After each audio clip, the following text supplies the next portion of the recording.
entre deux opinions. Si le Seigneur est Dieu, suivez-le. Mais si c'est Baal, alors suivez-le lui. La foule se tut comme si la honte leur scellait les lèvres. Alors, Élie énonça les règles du défi. Je suis le seul prophète du Seigneur qui reste. Mais Baal en a 450. Amenez 2 jeunes taureaux, qu'ils en choisissent un, qu'ils le dépaissent et le placent sur le bois sans y mettre le feu. Moi, je préparerai l'autre jeune taureau. Je le poserai sur le bois et je n'allumerai pas le feu non plus. Invoquez le nom de votre Dieu.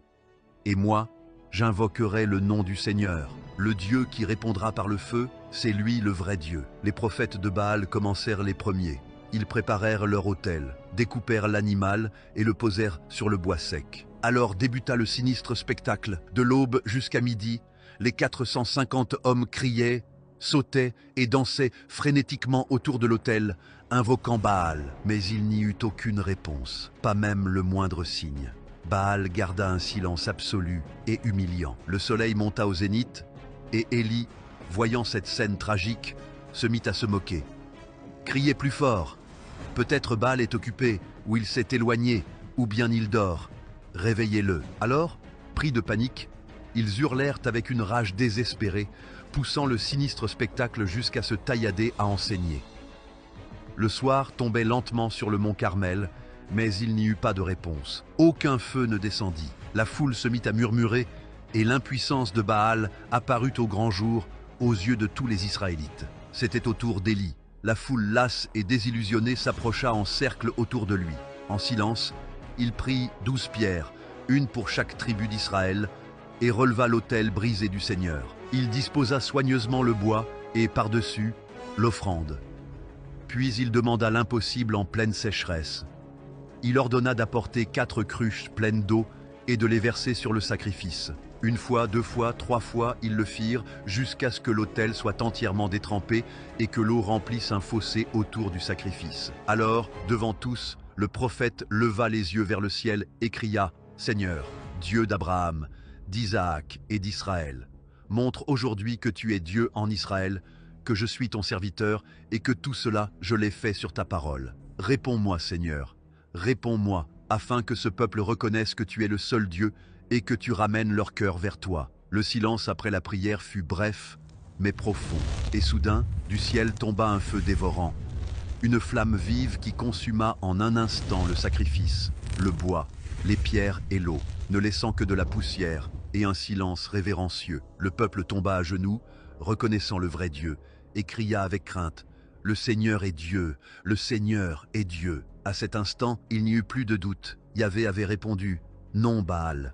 L'autorité spirituelle d'Élie se trouva clairement établie, et la foule comprit nettement que la sécheresse était la conséquence directe d'avoir abandonné le Seigneur. La vérité brillait désormais plus claire que jamais sur le sommet du Carmel. Alors le prophète tourna son regard vers les faux prophètes de Baal, dont l'arrogance n'était plus que cendre, et ordonna qu'on les saisisse. Ils furent tous conduits au torrent du Kishon, où s'accomplit le jugement que Dieu avait prescrit dès les temps anciens. La mise à mort de tous ceux qui avaient conduit Israël à l'idolâtrie. La terre d'Israël, enfin, commençait à être purifiée. Et tandis que le peuple contemplait cet instant décisif, Élie sentit dans son esprit ce qu'il n'avait plus senti depuis 3 ans.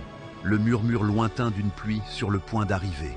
Un son que personne d'autre n'entendait encore, mais dont le prophète savait qu'il ne tarderait pas à s'imposer à tous. Le prophète regarda le roi Achab et lui dit avec calme et autorité « Prépare ton char et descends sans tarder, car on entend déjà le grondement d'une tempête. » Achab leva les yeux et vit un ciel aussi sec et limpide que durant les 3 dernières années, mais il obéit. La sécheresse avait accompli son but, et désormais Dieu était prêt à ouvrir les cieux et à répandre de nouveau sa miséricorde. Alors Élie remonta sur la montagne et se mit à prier avec ferveur, résolu dans la foi de celui qui connaît le Dieu qu'il sert. À ses côtés, son serviteur attendait ses ordres. « Monte et regarde vers la mer », lui ordonna Élie. Le garçon courut, regarda, revint et répondit à bout de souffle « Il n'y a rien ».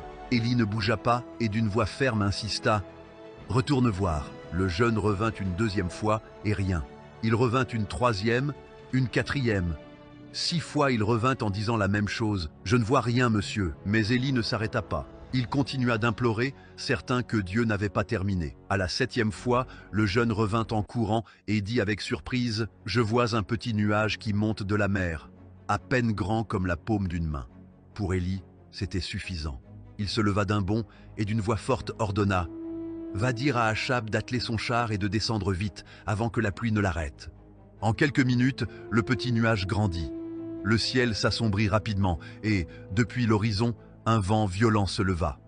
Le peuple leva les yeux, stupéfait. Après 3 ans, de lourdes gouttes tombèrent sur la terre desséchée. En quelques instants, la fine bruine devint un orage torrentiel, détrempant le sol aride et faisant courir des ruisseaux neufs dans les sillons crevassés de la terre. Achab monta en hâte sur son char et entama la descente vers Jizréel, poussé par la pluie torrentielle qui recouvrait tout. Mais alors, il se produisit quelque chose d'extraordinaire. La main du Seigneur vint sur Élie. Le prophète releva son manteau à la taille et se mit à courir, non comme un homme ordinaire, mais avec la vitesse surnaturelle de celui que Dieu lui-même porte. Sous les yeux stupéfaits du roi, le prophète dépassa les chevaux, courant à travers la tempête, comme si la force du vent le portait. C'était une image puissante. L'homme qui avait fermé les cieux courait désormais devant le roi, montrant qui gouvernait vraiment Israël. Ni Achab, ni Jézabel, ni Baal, mais Yahvé, le Dieu vivant, qui maîtrise les pluies et les saisons. Mais cette pluie était plus que de l'eau. C'était une leçon profonde. Dieu répond à ceux qui prient avec persévérance. Ce ne fut pas à la première tentative, ni à la 2e, ni même à la 6e. Dieu répondit quand Élie persévéra dans la prière, confiant dans la promesse reçue. La sécheresse touchait à sa fin, et le peuple recevait la miséricorde attendue. Mais la bataille était sur le point de commencer, car tandis que l'eau tombait en abondance sur Israël, une femme furieuse l'attendait au palais et Élie allait bientôt affronter la plus grande épreuve de sa vie.